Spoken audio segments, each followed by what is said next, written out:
नमस्कार, आप देख रहे हैं अरिंजय संतादर अपडेटेड फोरकास्ट। तो अगले 24 घंटों के मौसम की बात करते हैं। तो अभी यानी कि एक जो यानी कि लो प्रेशर एरिया एक बार फिर यानी कि अभी तो पहले तो लो प्रेशर एरिया जो 14-15 तारीख को काफी इफेक्ट करके मध्य भारत में अभी है, राजस्थान के पश्चिमी इलाकों में पाकिस्तान के ऊपर एक लो प्रेशर के रूप में बना हुआ है, ये है। दूसरा एक नया fresh low pressure area Bengal की खाड़ी में एक वेलमार्क लो प्रेशर के रूप में बन चुका है। यहाँ पर वेलमार्क लो प्रेशर बनने जा रहा है, ये वाला। और ये जो है यहाँ पर ये WL है, यहाँ पर लोकेशन है। तो ये यानी कि जल्द ही हो सकता है कि गहरा कर एक डिप्रेशन बन जाए, यानी कि जब ये पश्चिम बंगाल उड़ीसा तट के आसपास इस प्रकार आएगा तब ये यहाँ पर आते हैं, तो ये एक डिप्रेशन तक बन सकता है। पर उससे ज्यादा इंटेंसिफाई ये नहीं हो पाएगा क्योंकि इसका सी ट्रेवल काफी ज्यादा कम है। तो अभी यानी कि काफी घने बादल आप देख सकते हो कि उड़ीसा पश्चिम बंगाल में बने हुए हैं, छत्तीसगढ़ तक थोड़े मोड़े बादल आ रहे हैं। और इसका भी यानी कि इसका जो रूट एकदम ज्यादा पश्चिमी होने की संभावना नहीं है। पिछले जो सिस्टम्स थे वो जो इस प्रकार गए थे, पिछला वाला सिस्टम हालांकि थोड़ा सा ऊपर होकर गया था, ये और भी थोड़ा ऊपर होकर जा सकता है, यानी कि इस प्रकार ये जाएगा, यानी कि विदर्भ वगैरह को प्रभावित करता हुआ। यानी कि आई का ट्रैक में बोल रहा हूँ आपको, प्रभावित तो ये विदर्भ वगैरह छत्तीसगढ़ वगैरह तक करेगा, पर एकदम पश्चिमवर्ती नहीं होगा। तो थोड़ा ये यूपी को राहत देते हुए ये वाला सिस्टम जा सकते हैं। तो इसलिए आप देखिए बादल में जो सॉरी भारत में जो बादल बने हुए हैं उनका जो मेजरली कॉन्सेंट्रेशन इन्हीं दोनों सिस्टम के आसपास आप देख सकते हो बने हुए हैं। तो अब बात करते हैं अगले 24 से 28 घंटों को मौसम की। मतलब 24 घंटों की अभी इस वीडियो में बात करेंगे 19 तारीख तक। तो शुरुआत यानी कि वेदर सिस्टम्स आप देख सकते हो कि ये जो लो प्रेशर एरिया है वो अभी यहाँ पर बना हुआ है, यानी कि जो पूर्वोत्तर के जस्ट दक्षिण में यहाँ पर ही बना हुआ है वेलमार्क लो प्रेशर एरिया पश्चिमी राजस्थान से थोड़े से दूर जो पाकिस्तान बॉर्डर है यहाँ पर बना हुआ है। यहाँ ये जो यहाँ पर ये, और यहाँ से एक ट्रफ रेखा ऊपर जा रही है, नीचे भी आ रही है, एक ट्रफ रेखा यहाँ पर बना हुआ है। तो ये भी यहाँ पर वर्षा दे रही है। तो अब पहाड़ों से शुरू करते हैं। तो पहाड़ों में अगले 24 से 48 घंटों के दौरान कोई मेजर इधर एक्टिविटी, स्पेशली जो जम्मू कश्मीर के ज्यादातर इलाके और लद्दाख में बादल बादल, यानी कि जम्मू कश्मीर में हो सकता है कि हल्की बारिश गतिविधियां दिख जाए। पश्चिमी इलाके में बारिश यहाँ पर हल्की बारिश गतिविधियां और बूंदाबांदी कुछ इलाकों में दिख जाए, पर लद्दाख में इमीडिएटली बादल छाए रहेंगे, हल्की हल्की बूंदाबांदी होगी। इससे दिक्कत एक्टिविटी नहीं होगी। हिमाचल प्रदेश और उत्तराखंड इस क्षेत्र में हल्की से मध्यम बारिश गतिविधियां अगले 24 घंटों के दौरान दिख सकती है। मेजरली हल्की ही बारिश रहेगी, एक आध मध्यम स्पेल्स आ सकते हैं। और नीचे चले तो अब यानी कि ये जो लो प्रेशर एरिया है, उत्तर भारत के और इलाकों की बात करता हूँ, तो ये जो लो प्रेशर एरिया बंगाल की खाड़ी में बन रहा है, ये आने वाले 1, 2 या 2, 3 दिनों में उत्तर भारत के तमाम इलाकों को प्रभावित करने जा रहा है। और ये जो लो प्रेशर एरिया जो राजस्थान के पश्चिम बना बना हुआ है, अभी इसका इनडायरेक्ट इफेक्ट गुजरात राजस्थान वगैरह में बना हुआ है। तो राजस्थान में अभी यानी कि पंजाब में तो अधिक बारिश गतिविधियां अगले 24 घंटों के दौरान नहीं होगी, हल्की फुल्की बारिश होने से ही होगी। अब अगर बदल आएंगे हो सकता है कि कुछ उत्तरी इलाकों में बारिश गतिविधियां दिख जाए, जो उत्तर उत्तर पश्चिमी इलाके हैं यहाँ पर बंगाल की खाड़ी से जो पूर्वी हवाएं, जो चंडीगढ़ वगैरह हो गया, गुरदासपुर हो गया, लुधियाना पटियाला तक दिख सकता है, पर इसके नीचे पट्टी शाहकोट मोगा फिरोजपुर इस क्षेत्र में बारिश गतिविधियां होने की चांसेस काफी ज्यादा कम है। इसी प्रकार यानी कि तराई के इलाके और उत्तरी इलाकों में ही होगी, उत्तर पूर्वी इलाकों में तो दिल्ली NCR और इसके नीचे पानीपत के नीचे यहाँ पर वर्षा नहीं होगी। पश्चिमी उत्तर प्रदेश के कुछ इलाकों में 24 घंटों के दौरान बारिश हो सकती है। राजस्थान में बारिश की गतिविधियां काफी ज्यादा सबसाइड कर जाएगी। 19 तारीख को ना के बराबर बारिश राजस्थान में रहेगी। कुछ दक्षिण पूर्वी इलाकों में राजस्थान में लाइट रेन हो सकती है, या कुछ जो पश्चिमी एकदम एक्सट्रीम पश्चिमी इलाके सिस्टम यहाँ पर रहेगा, तो अचानक से बादल बादल आ सकते हैं और हल्की फुल्की बारिश देने से जीत जाएंगे। वेस्ट राजस्थान पूर्णतः ड्राई रहेगा, पूर्णतः शुष्क रहेगा।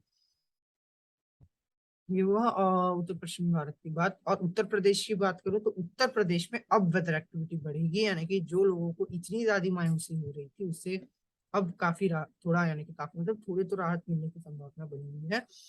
कल से पूर्वी उत्तर प्रदेश के साथ साथ उत्तर प्रदेश के ज्यादातर इलाके, स्पेशली जो उत्तरी तराई के इलाके, अयोध्या और ये जो गोरखपुर वगैरह, ये बलरामपुर, यहाँ पर हो सकता है कि हल्की से मध्यम बारिश शुरू हो। शेष क्षेत्रों में भी इलाहाबाद, प्रयागराज, कानपुर, बरेली, सॉरी बरेली नहीं, कानपुर, प्रयागराज, यहाँ तक कल बारिश होती है, हल्की से मध्यम दिख सकती है। इसके आगे जो बरेली, आगरा, यहाँ पर कल लाइट रेनी होगी।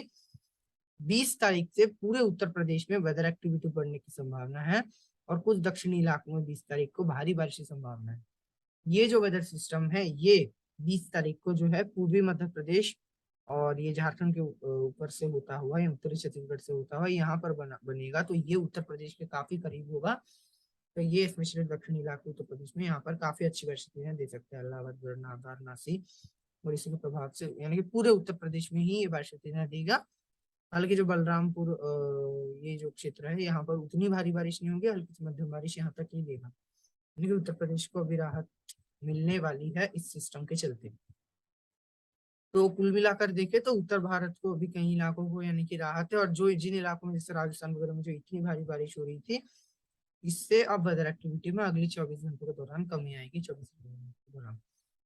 तो ये हुई उत्तर भारत की बात। इसी के साथ पूर्वी और उत्तर पूर्वी भारत की बात करें तो पूर्वी भारत में जो यानी कि पश्चिम बंगाल, बिहार, झारखंड है, तो बिहार में अब बारिश हो सकती है। पश्चिम बंगाल, बिहार में अगले 24 घंटों के दौरान, स्पेशली पश्चिम बंगाल है, पूरे पश्चिम बंगाल में अगले 24 घंटों के दौरान बारिश होती है संभावित है। कुछ क्षेत्रों में मध्यम से भारी बारिश, तो कुछ इलाकों में हल्की से मध्यम बारिश होने की संभावना है। पूरे पश्चिम बंगाल में ही बारिश होगी।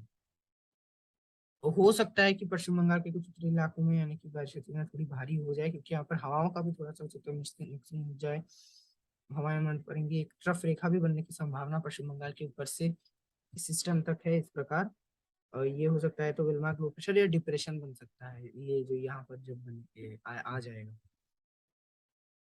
तो ये 19 तारीख को पश्चिम बंगाल में काफी अच्छी बारिश होने की संभावना है। बिहार के पूर्व से बारिश धीरे धीरे शुरू होगा, जो भागलपुर वगैरह यहाँ से शुरू होता हुआ ये पूरे बिहार में ही कल बारिश गतिविधियां हो सकती है, हल्की से मध्यम। पश्चिम बंगाल में काफी अच्छी बारिशें दे सकता है अभी, ऐसा लग रहा है। जो एकदम जो मायूसी बनी हुई थी, उससे थोड़ा सा राहत मिल सकता है। यानी कि हालांकि अभी तो थोड़ा लेट हो चुका है, पर यानी कि अभी यानी कि कुछ ना कुछ राहत देगा। पूर्वोत्तर में ये सिस्टम जो है उतनी कोई मेजर चेंजेस नहीं लाएगा, क्योंकि अभी ये जो सिस्टम बना हुआ है, क्या हो रहा है कि जो बंगाल की खाड़ी से जो पूर्वोत्तर में एकदम जो नमी वाली हवाएं, जैसे मैंने बताया हुआ है पहले भी, अगर इस प्रकार पूरा एकदम प्रवेश करते तो यहाँ पर ये घूमती रह जाती है, आगे नहीं जा पाती है। क्योंकि अगर हवाएं इस प्रकार आएंगी तो आगे जो चाइना टिबेट का जो एरिया है, यहाँ पर जाने की कोशिश करेंगे दक्षिण पश्चिमी हवाएं, तो पूर्वोत्तर के पहाड़ों से टकराकर यहाँ पर अच्छा जो है ओरोग्राफिक रेनफॉल के कारण काफी जबरदस्त बारिश है। पर फिलहाल यानी कि जो है आपको पता है कि जो हवाएं इस प्रकार नहीं आ रही है अभी, क्योंकि यहाँ पर ये जो सिस्टम लो प्रेशर एरिया बना हुआ है, ये इन हवाओं को इस प्रकार खींचा हुआ है। जो नमी वाली हवाएं यहाँ तक तो आ रही है, यहाँ तक भी आ रही है। जो ये जो त्रिपुरा और जो आपका ये जो मिजोरम का एरिया है, यहाँ पर ये हल्की या मध्यम बारिश दे सकता है। शेष जो मणिपुर वगैरह, यहाँ पर ये अधिक जो है चेंजेस नहीं ला पाएगा। बादल बादल इस सिस्टम के चलते आ सकते हैं, या काफी हल्की बारिश होगी। असम, अरुणाचल में भी हल्की बारिश होने की संभावना है। हो सकता है कि 19 तारीख को इसमें थोड़ी वृद्धि आए, हालांकि मतलब असम वगैरह में और मणिपुर में कुछ बारिश बढ़ सकती है 19 तारीख के भीतर, पर कोई अधिक बारिश नहीं हुई है। हो सकता है कि कुछ स्थानों पर आप देखिए 19 तारीख को अगर मॉइस्चर इस प्रकार आता है तो कुछ क्षेत्रों में ट्रैप होकर ये समय के लिए भारी बारिश दे सकता है, पर एकदम मूसलाधार जबरदस्त बारिश फिलहाल नहीं लगता है कि पूर्वोत्तर में होगा। हाँ, पहले से थोड़ा सा बारिश बढ़ सकती है, थोड़ी चेंजेस आ सकती है, पर इतनी नहीं होगी। झारखंड में बारिश काफी अच्छी होने की संभावना है। पश्चिम बंगाल और झारखंड में 19 तारीख को बारिश गतिविधियां कुछ स्थानों पर भारी हो सकती है। अब मध्य भारत की तरफ रुख करते हैं। उड़ीसा में बारिश गतिविधियां इस सिस्टम के चलते जो है, उड़ीसा में भी अभी बारिश गतिविधियां 19 तारीख को उग्र होगी, बढ़ेगी धीरे धीरे। अगले 24 घंटों के दौरान कुछ स्थानों पे भारी बारिश, स्पेशली हल्की से मध्यम, एक आध स्थानों पे भारी बारिश की गतिविधियां होंगी। और छत्तीसगढ़ की बात करूं तो अगर रायपुर की मैं बात करूं तो यानी कि रायपुर में फिलहाल 2-3 दिन से जैसे यानी कि सिस्टम गुजरा है, 15 तारीख तक जबरदस्त बारिश हुई है, 16 तारीख से बारिश हुई है, थम सी गई है, और यानी कि थोड़ी जो है उमस भरी गर्मी एक बार फिर शुरू हुई है, क्योंकि 2 दिन के लिए यानी कि ड्राई स्पेल आया है। अभी बारिश नहीं हो रही, पर कल से जबरदस्त बारिश छत्तीसगढ़ में, पूरे छत्तीसगढ़ में संभावित है। पर जो पिछला सिस्टम गया था वो जो है लगातार 2 से 3 से 4 दिन तक छत्तीसगढ़ में बारिश जबरदस्त दिया, क्योंकि वो इस प्रकार गया था, इस प्रकार इतना भी दक्षिण में नहीं, इसे थोड़े से उत्तर से होता हुआ इस प्रकार ये गया था। यानी कि उत्तर प्रदेश वगैरह में ये उतना इस तरफ नहीं गया था, यानी कि इस प्रकार ये गया था, कुछ इसी प्रकार गया था। तो इसी के चलते यानी कि पूरे छत्तीसगढ़ को एकदम धीरे धीरे ये कवर करता हुआ फिर विदर्भ में गया, लगातार नमी चलती रही।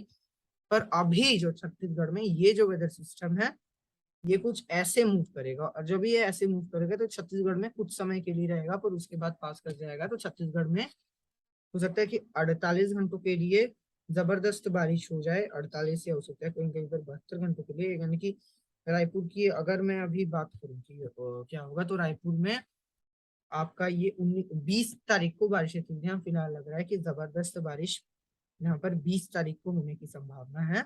और 19 तारीख को भी अच्छी बारिश कल दिख रही है। 20 तारीख को थोड़ी और हो सकता है कि बढ़े रायपुर में बारिश, यानी कि कुछ वेदर मॉडल से ऐसा संकेत कर रहे हैं। ये वेदर मॉडल भी आगे के कुछ समय के लिए दिखा रहा है 19-20 तारीख को बारिश अच्छी रहेगी। 21 तारीख से छत्तीसगढ़ में धीरे धीरे बारिश सबसाइड करेगी, 22 तारीख को मेजर चेंज दिखेगा, काफी सबसाइड कर जाएगी।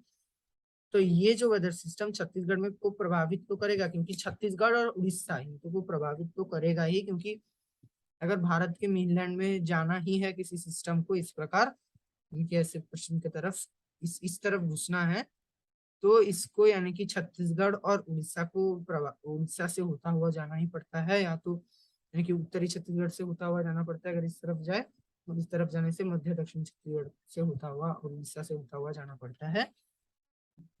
तो इसके चलते बारिश काफी ज्यादा रहता है। हालांकि मई के महीने में हम देखते हैं जो साइक्लोन और जो सिस्टम बनते हैं वो ज्यादातर उड़ीसा होता है, ये पश्चिम बंगाल की तरफ रिकर्व कर जाते हैं, छत्तीसगढ़ की तरफ नहीं आते, पर उड़ीसा की तरफ आते ही हैं और छत्तीसगढ़ में भी बारिश दे जाते हैं यहाँ तक प्रभाव, यानी कि थोड़ा सा ये जो है प्रभावित तो कर जाते हैं। तो ये हुई यानी कि, तो छत्तीसगढ़ में बारिश 19 से 20 तारीख के दौरान जो है हो सकती है। और अभी जो फिलहाल यानी कि लग रहा है, क्योंकि उत्तरी छत्तीसगढ़ से उतर जाएगा तो कोरिया कोरबा में ये जो इलाके हैं यहाँ पर बारिश गतिविधियां थोड़ी अधिक हो सकती है रायपुर तक, और जो दक्षिणी इलाके हैं यहाँ पर अपेक्षाकृत बारिश इंटेंसिटी थोड़ी कम रह सकती है। हालांकि यहाँ पर भी हल्की से मध्यम बारिश होगी, मध्य और उत्तरी क्षेत्रों में भारी बारिश कुछ स्थान यानी कि कुछ इलाकों में हो सकती है। और ये जो विदर्भ है, विदर्भ में बारिश गतिविधियां इस सिस्टम के चलते हल्की से मध्यम होगी 19 से 20 तारीख के दौरान, और फिर ये सिस्टम यानी कि धीरे धीरे आगे बढ़ेगा। तो 21 तारीख को विदर्भ में थोड़ी बारिश गतिविधियां बढ़ सकती है, 21 तारीख को यहाँ अधिक बारिश होगी। 22-23 तारीख से विदर्भ में भी बारिश गतिविधियां सबसाइड करने लग जाएगी, कम होने लग जाएगी, फिर ये सिस्टम एक बार फिर राजस्थान वगैरह को प्रभावित करेगा। तो अब मध्य प्रदेश की बात करूं तो मध्य प्रदेश में कई दिनों, यानी कि कई दिनों नहीं, पूर्वी मध्य प्रदेश में तो हो रही थी बारिश गतिविधियां, पर अब पूर्वी मध्य प्रदेश में जो है बढ़ेंगी बारिश गतिविधियां एक बार फिर, कि ये सिस्टम पूर्वी मध्य प्रदेश से होता हुआ गुजरेगा। तो 20 तारीख को छत्तीसगढ़ में जो बारिश होगी उसी के साथ साथ पूर्वी मध्य प्रदेश में सिंगरौली सतना यहाँ पर भारी बारिश गतिविधियां हो सकती है। और धीरे धीरे यानी कि जैसे सिस्टम और आगे बढ़े तो जबलपुर मंडला इस क्षेत्र तक बारिश गतिविधियां काफी बढ़ जाएगी। यहाँ पर जो बुंदेलखंड रीजन है, झांसी ललितपुर, ये इलाके, यहाँ पर भी बारिश गतिविधियां जो है ये सिस्टम मध्यम, कुछ स्थानों पे भारी बारिश दे सकता है। तो मध्यम से भारी बारिश यहाँ पर भी बुंदेलखंड में 20 से 21 तारीख के बीच होने की संभावना है। और फिर ये जो है जो मध्य इलाके और कुछ पश्चिमी इलाके भी 21 तारीख को प्रभावित होना शुरू हो जाएंगे। भोपाल में हल्की से मध्यम बारिश शुरू होगी, गदरवाड़ा और जबलपुर, यहाँ पर ये जो जबलपुर में तो शुरू होगी, सागर और इस क्षेत्र में भी बारिश होगी, मध्य प्रदेश में होगी। फिर 21 से 22 तारीख के बीच इंदौर, भोपाल, रतलाम, इन सारे इलाकों में को प्रभावित करता हुआ पूरे मध्य प्रदेश में ही यानी कि बारिश होगी। 19-20 तारीख से पूर्वी मध्य प्रदेश में बारिश शुरू होगी, 20 तारीख तक पूर्वी मध्य प्रदेश में बारिश कम हो जाएगी। 21-22 तारीख से मध्य और पश्चिमी जो मध्य क्षेत्रों में तो 20-21 तारीख को ही होगी, पश्चिमी क्षेत्रों में 21-22 तारीख से बारिश बढ़ना शुरू होंगी। और यहाँ पर बारिश गतिविधियां 23 से 24 तारीख तक सबसाइड करने की संभावना है। ये हुई मध्य प्रदेश की बात। और ये जो मध्य महाराष्ट्र है, यहाँ पर इस सिस्टम के चलते जो बाहरी गतिविधियां हैं वो उतनी नहीं हो पाएगी, क्योंकि ये सिस्टम जो है उत्तरवर्ती है थोड़ा, यानी कि पूरे मध्य प्रदेश महाराष्ट्र में इसका पश्चिमी दिशा से होता हुआ गुजरात में नहीं जा रहा है, तो ये यहाँ पर यानी कि बारिश गतिविधियां अधिक नहीं होगी। यहाँ पर अगले 24 घंटों के दौरान हल्की ही बारिश होने से होगी मराठवाड़ा और मध्य महाराष्ट्र में, उससे अधिक नहीं होगी। मध्य महाराष्ट्र में जो नासिक पुणे इस क्षेत्र में हो सकता है कि बारिश थोड़ी ज्यादा हो जाए, पर यहाँ पर भी हल्की से मध्यम होगी। मुंबई में भी हल्की से मध्यम बारिश होने की संभावना दिख रही है अगले 24 घंटों के दौरान। गुजरात की बात करूं तो गुजरात में ये जो बारिश गतिविधियां गुजरात में है, ये अभी यानी कि फिलहाल तो बारिश गतिविधियां गुजरात में हो रही है, क्योंकि लगातार दक्षिण पश्चिमी हवाएं आ रही है, सिस्टम यहाँ पर बना हुआ है, तो पूरे गुजरात में ही बारिश गतिविधियां संभावित है। कल से गुजरात में बारिश गतिविधियां कम होना शुरू होगी, हालांकि कल भी पूरे गुजरात में बारिश इनकार नहीं कर सकते, पर कच्छ वगैरह यही मुख्यतः ड्राई रहने की संभावना है, और कुछ क्षेत्रों में अचानक से बादल आ जाए या हल्की फुल्की बूंदाबांदी दे जाए। पर अगर ज्यादा तापमान नहीं बढ़ते हैं तो अधिक बारिश नहीं होगी, पर अगर तापमान जैसे 33 तक भी चले जाते हैं तो तब भी संभावना बढ़ सकती है, पर ज्यादा नहीं जाने से नहीं बढ़ेगी। गुजरात रीजन में अधिक बारिश हो सकता है कि हल्की बारिश हो, हालांकि इतनी भारी बारिश नहीं होगी कि सामान्य जनजीवन को प्रभावित करे, हल्की ही बारिश होगी। 20 तारीख को बारिश देते हैं, काफी गुजरात में कम होने की संभावना है। यहाँ पर अहमदाबाद और उसके पश्चिम में पूरा गुजरात ड्राई होने की संभावना है। हो सकता है कि नलिया देवी तड़का होना भाग निकले, यहाँ पर बादल आ जाए क्योंकि एकदम जो कोस्टल एरिया है, और हल्की बारिश हो जाए। और वडोदरा, सूरत, वलसाड, नवसारी यहाँ पर हल्की बारिश 20 तारीख को हो सकता है हो, उससे अधिक नहीं होगी। 21 तारीख को भी मौसम लगभग ऐसा रहेगा। गुजरात में जो है बारिश गतिविधियां उत्तरी क्षेत्रों में 22 या 23 तारीख को जो महिसाना, पाटन इस क्षेत्र में बारिश गतिविधियां बढ़ सकती है। शेष जो दक्षिणी गुजरात है, यहाँ पर ये जो वेदर सिस्टम आ रहा है, ये अपना कोई खास असर दिखा नहीं पाएगा, क्योंकि ये उत्तरवर्ती होगा। मैंने आपको बोला उत्तरवर्ती होने के चलते गुजरात में उसका अधिक असर नहीं होगा। तो कुल मिलाकर कहें तो गुजरात में देखिए अगले 10 दिन में गुजरात में अभी अधिक बारिश गतिविधियां होने की संभावना नहीं है अगले 24 घंटों के दौरान, और आगे भी नजर नहीं आ रही है फिलहाल। गुजरात में जो एकदम मूसलाधार बारिश हुई हुई उससे राहत है। हालांकि मध्य प्रदेश में, जिन इलाकों में मध्य प्रदेश में बाढ़ आई है, वहां पर अभी अगले 24 घंटे यानी कि 1-2 दिन थोड़ी राहत हो सकती है, उसके बाद एक बार फिर बारिश बढ़ेगी। पर गुजरात के जिन जिन जो चित्रों में जो फ्लड यानी कि बाढ़ आई थी, उससे राहत मिलेगी। अब दक्षिण भारत की तरफ चले तो दक्षिण भारत में मानसून जो है ये यानी कि इस बार एक बात है कि जो साउथ में इंसुलर इंडिया है, यहाँ पर भी मानसून काफी ज्यादा वीक यानी कि बना हुआ है। हालांकि कर्नाटका में कुछ दिन पूर्व यानी कि बाढ़ जैसी स्थितियां उत्पन्न हुई थी, वो यानी कि अगस्त की शुरुआत वगैरह में था।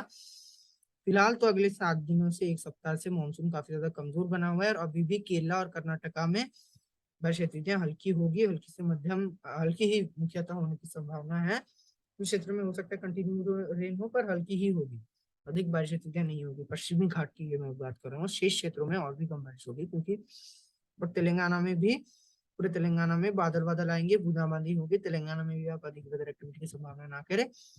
आंध्र प्रदेश के उत्तरी क्षेत्रों में बारिश गतिविधियां हल्की से मध्यम हो सकते हैं एक आध स्थानों पर भारी बारिश भी हो जाए। विशाखापट्टनम, श्रीकाकुलम, यहाँ पर जो उड़ीसा और छत्तीसगढ़ से सटा हुआ क्षेत्र है, यहाँ पर रायलसीमा में बारिश गतिविधियां बूंदाबांदी या हल्की बारिश की संभावना है। 19 तारीख को हो सकता है कि यहाँ पर हल्की बारिश हो जाए। 20 तारीख से और भी बारिश में कमी होगी, बूंदाबांदी हल्की बारिश होगी। और ये उत्तरांतरिक कर्नाटका हो गया, और महाराष्ट्र के दक्षिणी इलाके सोलापुर, कोल्हापुर हो गए, यहाँ पर भी बारिश गतिविधियां हल्की होगी, और काफी हल्की होने की संभावना है। और दक्षिण आंतरिक कर्नाटका में बारिश गतिविधियां यहाँ पर भी हल्की होने की संभावना बनी हुई है, यानी कि पूरे दक्षिण भारत में अधिक वेदर एक्टिविटी नहीं है। तमिलनाडु में भी काफी कम बारिश होने की संभावना है। 19 तारीख को कुछ दक्षिणी क्षेत्रों में हल्की बारिश हो सकती है, मेघ गर्जना के साथ कुछ क्षेत्रों में तापमान बढ़ने के चलते। मैं क्या अधिक जो कंटिन्यू जो लगे कि हाँ मानसून की बारिश हो रही है लगातार, वो दक्षिण भारत में हो सकता है कि उसमें जो कर्नाटका के कुछ क्षेत्रों में हो, और केरला में एक आध क्षेत्र में होने से भी होगी, पर चांस काफी कम है। कर्नाटका में भी कम ही है, केरला में और भी कम है। तो दक्षिण भारत में यानी कि इन क्षेत्रों को तो छोड़कर कहीं भी ऐसा नहीं लगेगा कि हाँ मानसून की बारिश हो रही है। हो सकता है कि आंध्र प्रदेश में उत्तरी जो क्षेत्र है उड़ीसा से सटा हुआ, यहाँ पर कुछ समय के लिए लग जाए तो मानसून में बारिश हो रही है, क्योंकि ये वेदर सिस्टम, क्योंकि यहाँ से उड़ीसा से वेदर सिस्टम के प्रभाव में थोड़ा सा आ सकता है, लघुचाप के प्रभाव में। फिर दक्षिण भारत में ये क्षेत्र हो गया, और यहाँ पर इन क्षेत्रों को छोड़कर कहीं भी, यानी कि लोगों को ऐसा नहीं लगेगा कि हाँ मानसून सीजन चल रहा है, मानसून वर्षा हो रही है, ऐसा कहीं भी नहीं लगेगा। यानी कि इतना जो है कमजोर मानसून दक्षिण भारत में बना रहेगा। तो ये रहेगा भारत का अगले 24 से 28 दिन का मौसम। आगे के अपडेट्स के लिए जय जवान।